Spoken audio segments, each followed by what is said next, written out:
विद्यार्थी मित्रांनो नमस्कार.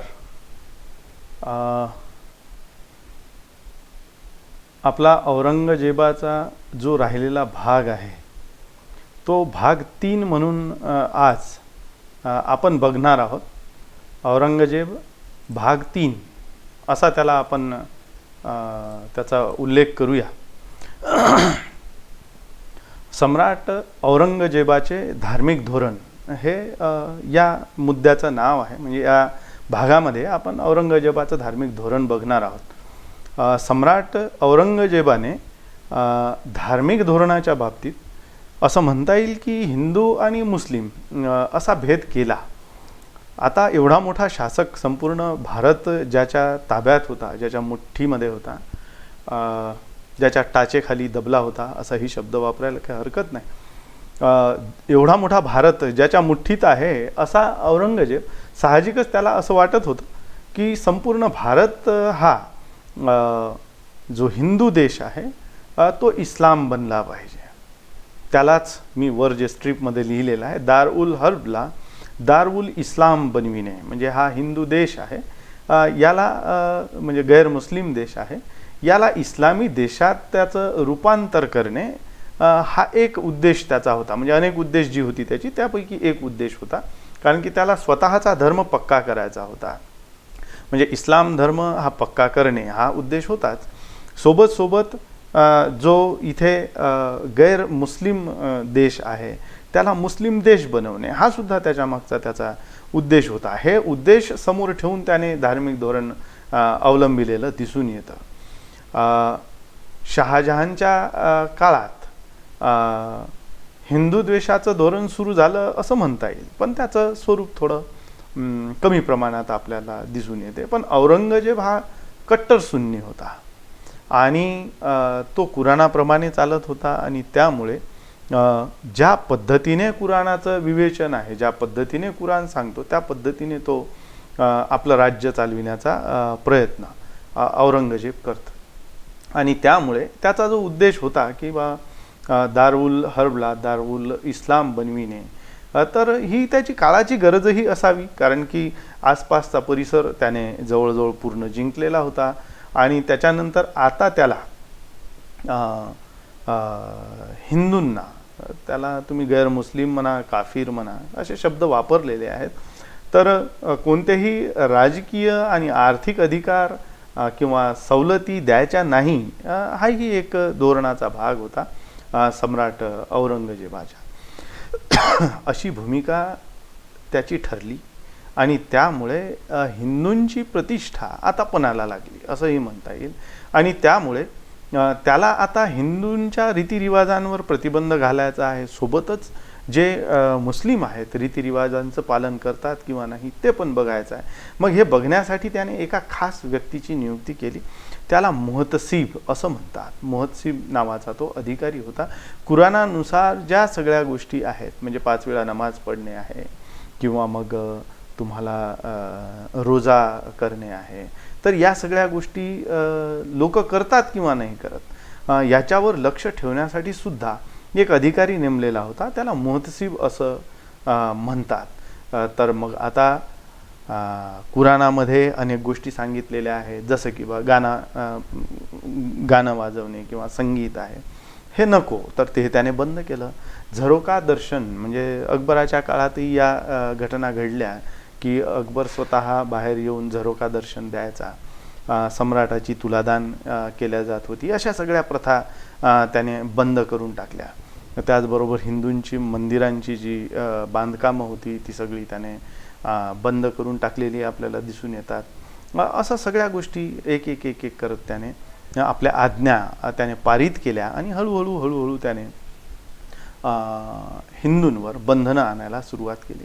काही उदाहरणं पण देता येतील आपल्याला हिंदूंवर जे बंधनं आणली होती त्याने त्या संदर्भात. जसं वाराणसीचं जे विश्वनाथ मंदिर आहे, ते वाराणसीचं विश्वनाथ मंदिर, त्याच्यानंतर मथुरेचं केशवराय मंदिर म्हणजे श्रीकृष्ण मंदिर, तसंच सौराष्ट्रातील सोमनाथ मंदिर यांचा विध्वंस करण्यात आला. म्हणजेच काय की त्याने असे आदेश दिले आणि त्या ठिकाणी त्याने त्या मंदिरांचा विध्वंस केला. आणि त्या ठिकाणी मशिदी उभारल्या असे उल्लेख आपल्याला अनेक ठिकाणी जागोजागी मिळतात. मंदिरांमध्ये मुद्दाम करून वध करणे, त्याबरोबर मंदिरातील ज्या मूर्त्या आहे फोडून टाकणे, पायदळी तुडविणे वगैरे वगैरे या सहज घडणाऱ्या गोष्टी आता झालेल्या दिसून येतात. त्यातला दुसरा मुद्दा खाली तुम्हाला दिसून येतो की 1669 मध्ये त्याने जिझिया नावाचा कर लावला. म्हणजे हिंदूंचे जे सण आहेत, मेळे आहेत, त्याच्यावर प्रतिबंध घातला आणि त्याचबरोबर अनेक हिंदूंना नोकरीतून काढलं. म्हणजे आता याची तुलना होऊ शकेल, परंतु विरोधी धोरण जेव्हा आपण बघतो त्यावेळेला या गोष्टींचा उल्लेख तिच्यामध्ये करावा लागेल. पण हिंदूंची संख्या जास्त होती त्याच्या दरबारामध्ये, नोकरीला असणाऱ्या लोकांची, हे पण आपल्याला कबूल करावं लागतं. तर काही लोकांना त्याने कमी पण केलं, परंतु आता हिशोबाचं जे कार्य होतं ते हिंदूंशिवाय त्याला करणं शक्य नव्हतं आणि म्हणून त्यांना पुन्हा नोकरीवर घ्यावं लागलं असं म्हणता येईल. हा जो जिझियाचा उल्लेख केला आपण, तो त्याने जिझिया पण लावलेला दिसून येतो आपल्याला. त्याचबरोबर हिंदूंवर तीर्थयात्रा कर पुन्हा लादल्या गेला. त्याच्यानंतर गंगा स्नान करण्यावरही टॅक्स त्यांनी लावला गेला. म्हणजे 6.5 रुपये त्याच्यावर टॅक्स होता त्या गंगा स्नानावर, प्रयाग स्नानाला, या हिंदूंच्या ज्या प्रथा होत्या त्या बाबतीत. त्याचबरोबर त्याने आपल्या स्ट्रीपवर लिहिल्याप्रमाणे चुंगी कर हा 5% एवढा हिंदू व्यापाऱ्यांकडून घ्यायला त्याने सुरुवात केलेली होती. त्याचबरोबर मुसलमान जे व्यापारी होते त्यांच्याकडून तो चुंगी कर घेतला जात नव्हता. अशा पद्धतीच्या काही घटना औरंगजेबाच्या कालखंडामध्ये आपल्याला घडलेल्या दिसून येतात. त्याचबरोबर त्याने आता प्रलोभनं द्यायला सुरुवात केली आणि धर्मपरिवर्तन घडवून आणण्याचा प्रयत्न त्याने केलेला दिसून येतो. काही ठिकाणी अशा घटना घडल्या, कारण की जर समजा एखादा व्यक्ती कैदेत आहे, तो हिंदू आहे आणि तो जर इस्लाम धर्म स्वीकारत असेल तर त्याला कैदेतून मुक्ती मिळत होती असंही आपल्याला दिसून येतं. त्याचबरोबर संपत्तीविषयक 2 भावांमध्ये भांडणं जर झालेली असतील आणि त्यापैकी एक भाऊ जर इस्लाम व्हायला तयार असेल तर तो जो दुसरा भाऊ होता त्याची सगळी संपत्ती त्याला दिल्या जात होती किंवा तो संपत्तीचा मालक समजला जात होता. हे एक प्रकारचं प्रलोभन होतं. त्याचबरोबर हिंदूंचे काही अधिकार पण कमी केलेले आपल्याला दिसून येतात. जसं की राजपुतांशिवाय जे इतर हिंदू होते त्यांच्यामध्येही पालखी वापरणे किंवा पालखींमधून बसून जाणे, त्याचबरोबर हत्ती, इराणी घोडे, हत्यार हे सगळे बाळगण्याच्या अधिकारापासून सगळ्यांना वंचित करण्यात आलं. हे राजपुतांना लागू नव्हतं.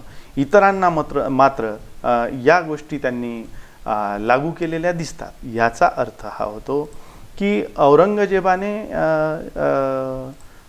हिंदूंवर जास्त कडक धोरण राबविलं आणि त्यांना जबरदस्तीने इस्लाम बनविण्याचा पण प्रयत्न केला. अशा गोष्टी आपल्याला घडताना दिसतात.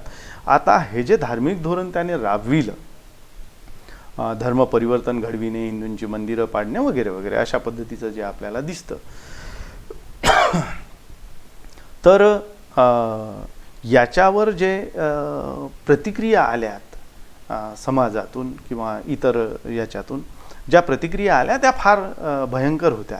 म्हणजे औरंगजेबाचे जे धार्मिक धोरण होतं त्याला जो विरोध झाला तो या मुद्द्यामध्ये आपल्याला बघायचा आहे. वर जे हेडिंग लिहिलेलं आहे त्याच्यामध्ये लिहिलेलं आहे की धार्मिक धोरणाविरुद्ध उठाव. आता धार्मिक धोरण जे होतं ते हिंदूंच्या विरोधात होतं किंवा गैरमुस्लिमांच्या बाबतीत होतं असं म्हणू आपण.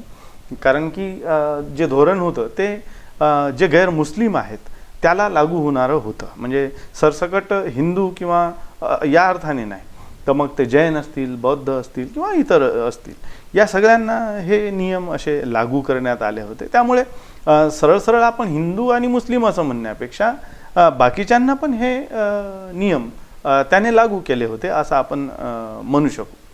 मग आता काही ठिकाणी धर्मप्रचारक त्याने पाठविले, काही ठिकाणी त्याने मशिदी बांधून टाकल्या, हिंदूंची मंदिरं पण तोडून टाकलेली दिसून येते.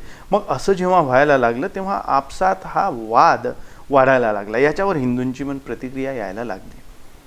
जाट विद्रोह एक मुद्दा दिसतो वर तुम्हाला तुमच्या स्ट्रीपवर.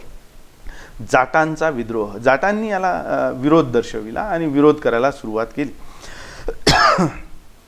झालं असं की औरंगजेबाच्या या नीतीला, त्याला धर्मांध नीती म्हणा किंवा हिंदू विरोधी नीती म्हणा, या नीतीला जाटांनी विरोध करायला सुरुवात केली. विशेषतः मथुरेच्या जाटांनी याला विरोध केला आणि उद्धव वैरागी नावाच्या साधूच्या शिष्यांनी एका काजीचा वध केला, मारून टाकलं त्याला.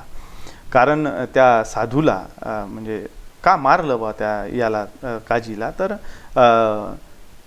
हा जो होता साधूला कारावासात टाकण्यात आलं होतं आणि त्याच्या विरोधात साहजिकच ही प्रतिक्रिया उमटली आणि त्या काजीला त्या साधूच्या म्हणजे त्या उद्धव वैरागी नावाच्या साधूच्या शिष्यांनी मारून टाकला आणि साहजिकच संघर्ष पेटला. आता साधू आणि त्या शिष्यांनी ज्यांनी त्याला मारलं होतं या सगळ्यांना मृत्यूदंड देण्यात आला. आता जो विरोध होता तो संघर्षामध्ये रूपांतरित व्हायला लागला. आता जाठांनी विरोध सुरू केला आणि इकडून त्या औरंगजेबाने विरोध सुरू केला. अशा पद्धतीचं ते सुरू झालं. मथुरेचाच एक मुघल अधिकारी होता, त्याचं नाव होतं अब्दुल नबी आणि तो सतत असा विध्वंस करत फिरायचा. म्हणजे मंदिरं असतील तर त्याला पाडून टाकणे, तिथे कोणी पुजारी असेल तर त्याला मारून टाकणे, अशा पद्धतीचा तो विध्वंसक होता. त्यामुळे या सगळ्या गोष्टींना विरोध करण्यासाठी एक नेता निर्माण झाला या जाटांमध्ये. त्याचं नाव गोकुळ होतं आणि गोकुळच्या नेतृत्वाखाली हे सगळे जाट एकत्र आले आणि त्यांनी त्या अब्दुल नबीला ठार करून टाकलं, मारून टाकलं आणि मुघलांच्या विरोधात बंड सुरू झाला. आता गोकुळने हे केल्यामुळे साहजिकच आता गोकुळवर आक्रमण सुरू झालं. त्यामुळे गोकुळला औरंगजेबाच्या अधिकाऱ्यांनी ठार मारलं, त्याच्यावर आक्रमण केलं आणि त्याला मारून टाकलं. आता गोकुळ मेल्यानंतर मग पुन्हा त्यांना नेत्याचा अभाव जाणवला. त्याच्यातून एक नेता निर्माण झाला, त्याचं नाव होतं राजाराम. आधी होता गोकुळ, दुसरा नेता होता राजाराम. मग राजारामने सुद्धा मुघलांवर आक्रमण केले, मुघलांनी राजारामवर आक्रमण केले, असं सगळं ते सुरू झालं. असं म्हणतो निकोलो मनुसी त्यावेळेला होता आणि त्याने लिहून ठेवलेलं आहे ग्रंथामध्ये, आपल्या ग्रंथामध्ये लिहून ठेवलेलं आहे. इटालियन प्रवासी होता निकोलो मनुसी, की राजारामने सिकंदरा येथे जो मकबरा होता तो मकबरा खोदला आणि त्यामध्ये जे अकबराची हाडं होती ती काढली आणि त्याला जळून टाकलं. म्हणजेच काय की हिंदूंनी आता मुसलमानांना विरोध करायला सुरुवात केली. मुसलमानांचाही तेवढाच कडवा प्रतिकार सुरू झाला. अशा पद्धतीने राजारामसोबतची लढाई वाढत गेली. त्याच्यामध्ये राजारामचा मृत्यू झाला. त्याच्यानंतर त्यांचा नेता निर्माण झाला चुडामन. हा जाटांचा नेता बनला आणि आपसामध्ये संघर्ष सुरू होता. जाटांनी हार मानली नाही, मोठ्या प्रमाणावर संघर्ष सुरू होता. हा एक संघर्ष, जाटांचा विरोध औरंगजेबाच्या धार्मिक धोरणाला. दुसरा एक विरोध मधातच एक दिसून येतो आपल्याला, सतनाम्यांचा विरोध. नारनौल आणि मेवात या प्रदेशामध्ये साधारणतः हे सतनामी नावाची जमात आहे, शांततेने राहणारी जमात आहे. पण मुसलमानांनी त्यांच्यावर अत्याचार केले आणि त्यामुळे सतनामी चिडले आणि त्यांनी मुघलांच्या विरोधात युद्ध पुकारलं, बंड पुकारलं आणि आपसामध्ये मोठ्या प्रमाणावर युद्ध सुरू झालं. परंतु सतनामी हे संख्येने फार कमी असलेले लोक होते. त्यामुळे औरंगजेबाने त्यांच्यावर जबरदस्त आक्रमण केलं, जोराचा प्रहार केला, त्यांची कत्तल केली आणि सतनाम्यांना संपवलं. असा एक उठाव मधात दिसून येतो. त्याच्यानंतरचा उठाव बुंदेल्यांचा उठाव आपल्याला दिसून येतो. शहाजहानच्या कारकिर्दीत सुद्धा बुंदेल्यांनी उठाव केला होता, परंतु तो मोडून काढण्यात आलेला होता. नंतर औरंगजेबाची जी हिंदू विरोधी नीती आहे त्यालाही विरोध केला बुंदेल्यांनी आणि चंपतरायने पुन्हा त्यांच्या विरोधात विरोध केलेला आपल्याला दिसून येतो. मग त्यानंतर चंपतरायनंतर आलेला जो त्याचा मुलगा होता तो म्हणजे छत्रसाल. आपण पुढे राजा छत्रसालचा उल्लेख बाजीरावच्या कालखंडामध्ये जो ऐकतो तो राजा छत्रसाल. मग त्याने विरोध केला आणि त्याने शिवाजी महाराजांसोबत संधान बांधण्याचा प्रयत्न केला. शिवाजी महाराजांचं म्हणणं असं होतं की बा तुम्ही बुंदेलखंडामधूनच तुम्ही तुमचा प्रतिकार सुरू ठेवा, आम्ही महाराष्ट्रातून सुरू ठेवतो, जेणेकरून औरंगजेबाचं लक्ष हे डायव्हर्ट राहील, त्याचं सैन्य काही तिकडे कामी लागेल, काही इकडे कामी लागेल आणि त्याच्यामुळे त्याची शक्ती विभागल्या जाईल. अशा पद्धतीचा एक संघर्ष सुरू होता छत्रसालचा उत्तर भारतामध्ये. त्यामुळे लक्ष केंद्रित झालं, लक्ष विकेंद्रित झालं औरंगजेबाचं.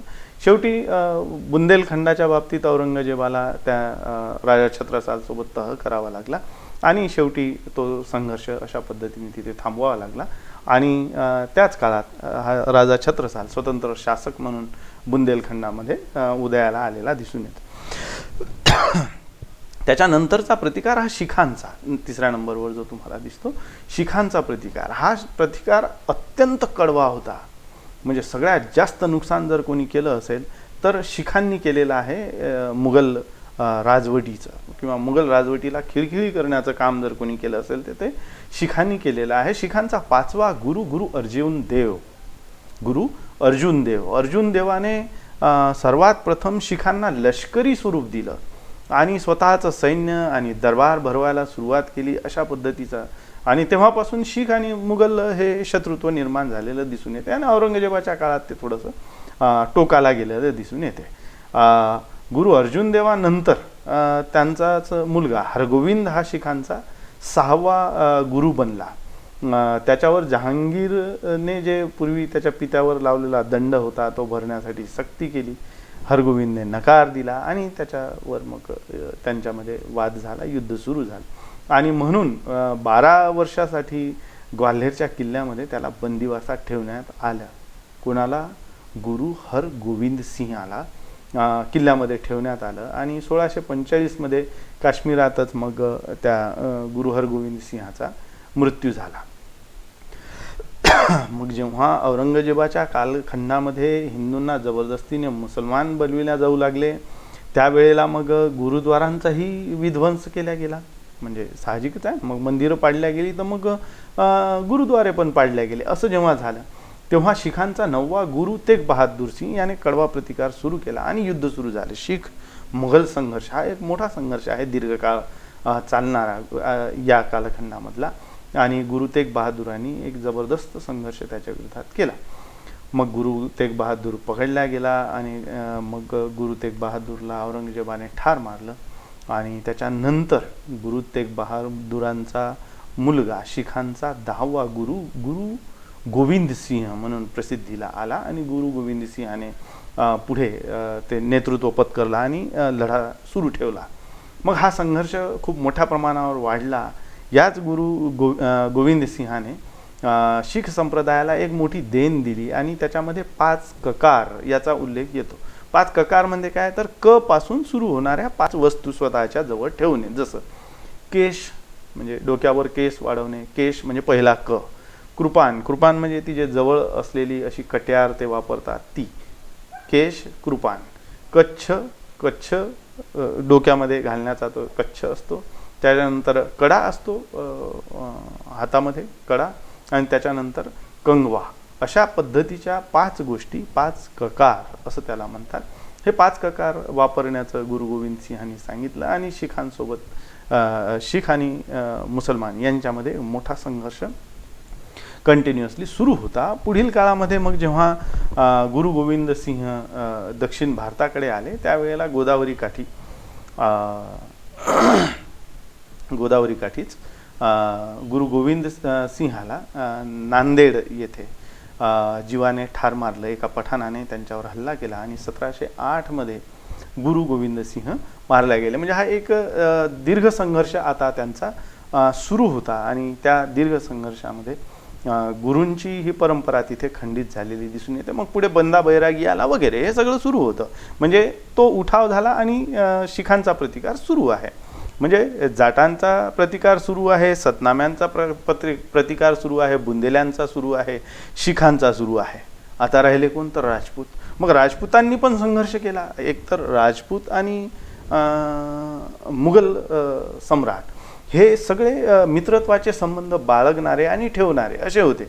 कारण की अनेक मुघल सत्ताधीशांच्या दरबारामध्ये सरदार पदावर आणि मोठमोठ्या 5,000 10,000 मनसबदारी पदांवर सुद्धा राजपूत राजे होते. त्यांच्यासोबत अकबराने जे तह केलेले होते किंवा तशा पद्धतीने त्यांना मांडलिक बनवलं होतं आणि त्यांच्यामध्ये हे ठरलेलं होतं आणि म्हणून त्यांना अशा मोठमोठ्या पदांवर बसविल्या गेलं होतं.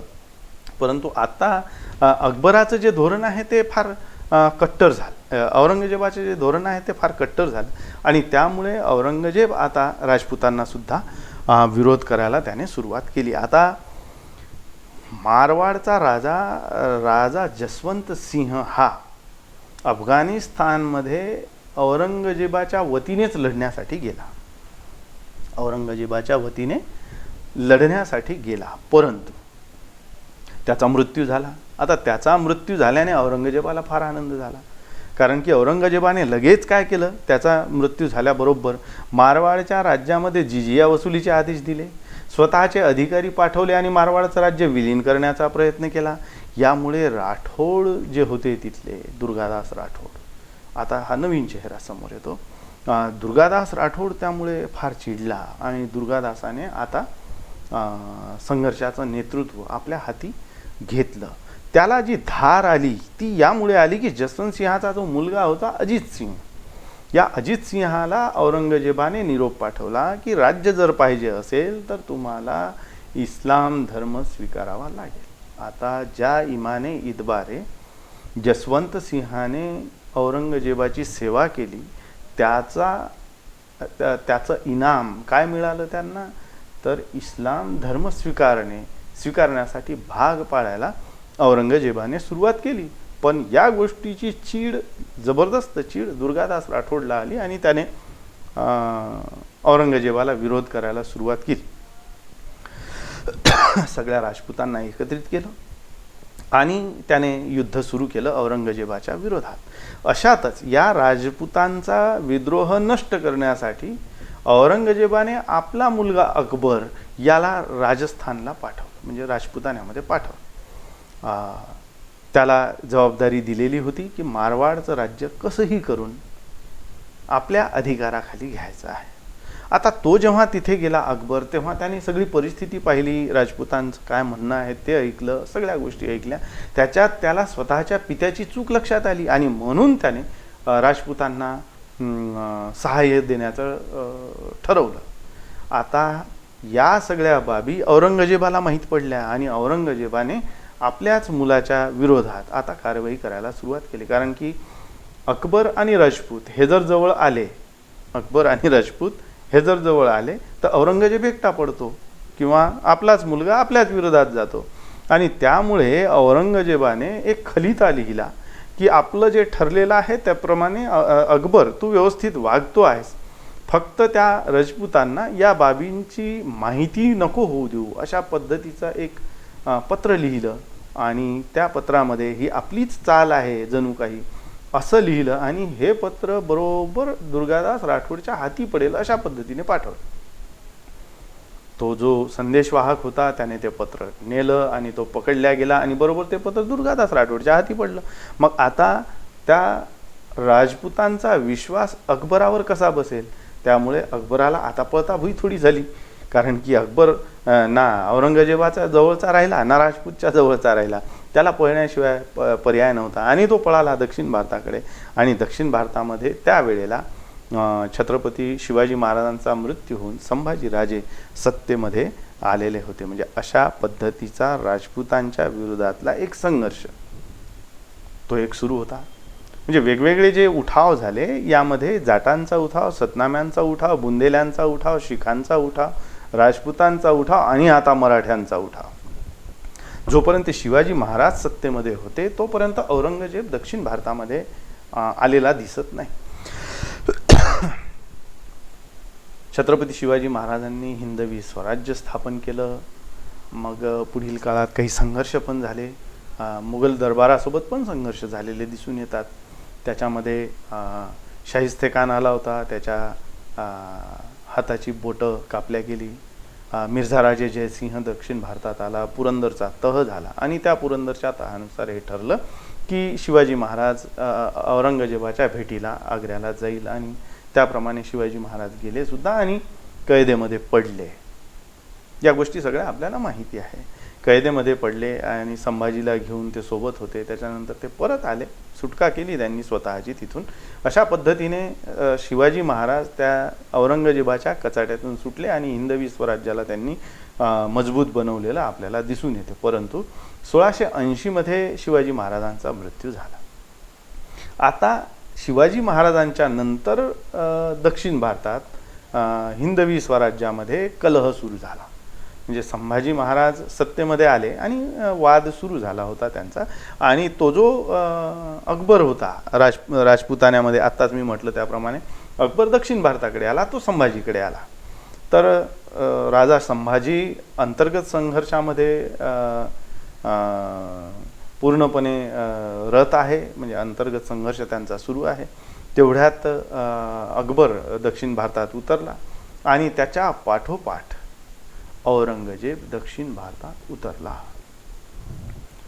प्रचंड सैन्य घेतलं आणि दक्षिण भारतामध्ये 1681 मध्ये औरंगजेब उतरला.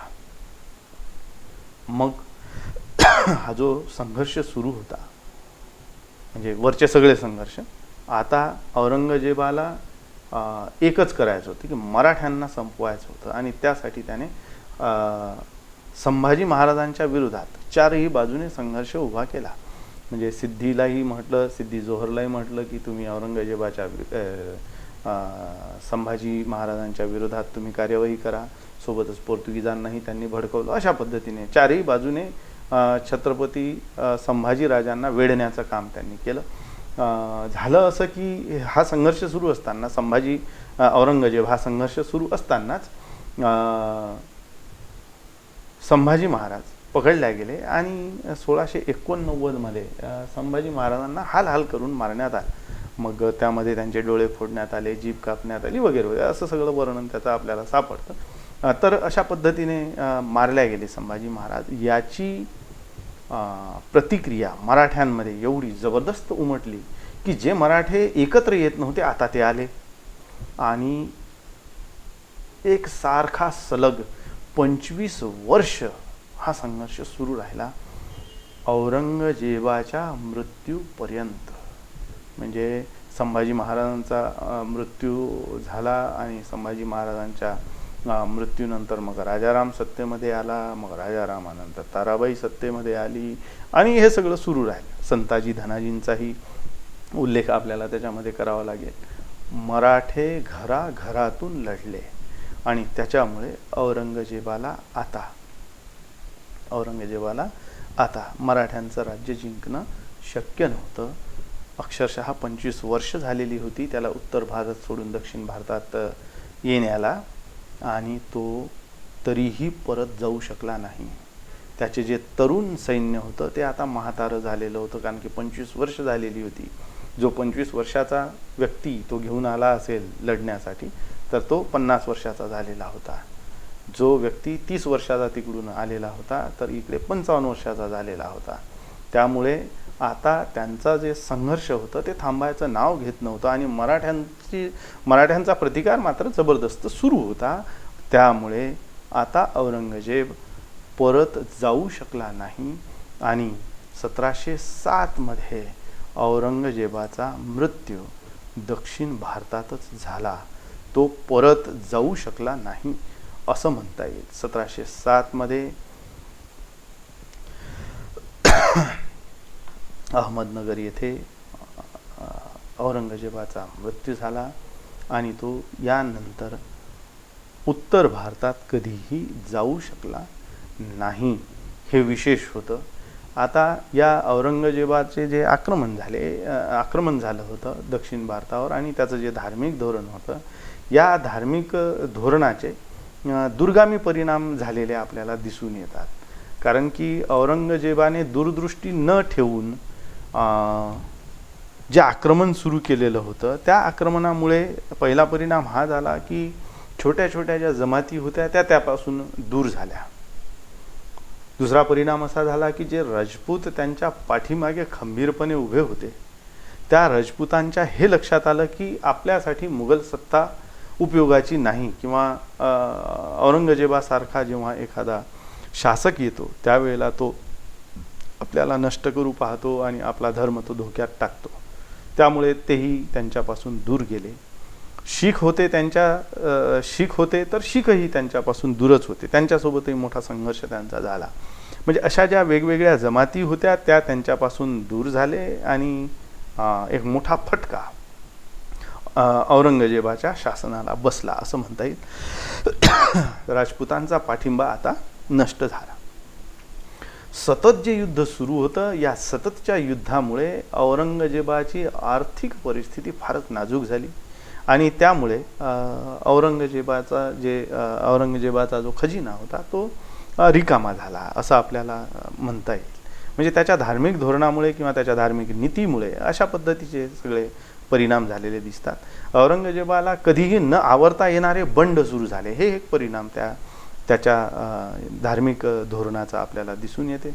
अशा पद्धतीने सर्वांगाने म्हणता येईल, सर्वांगाने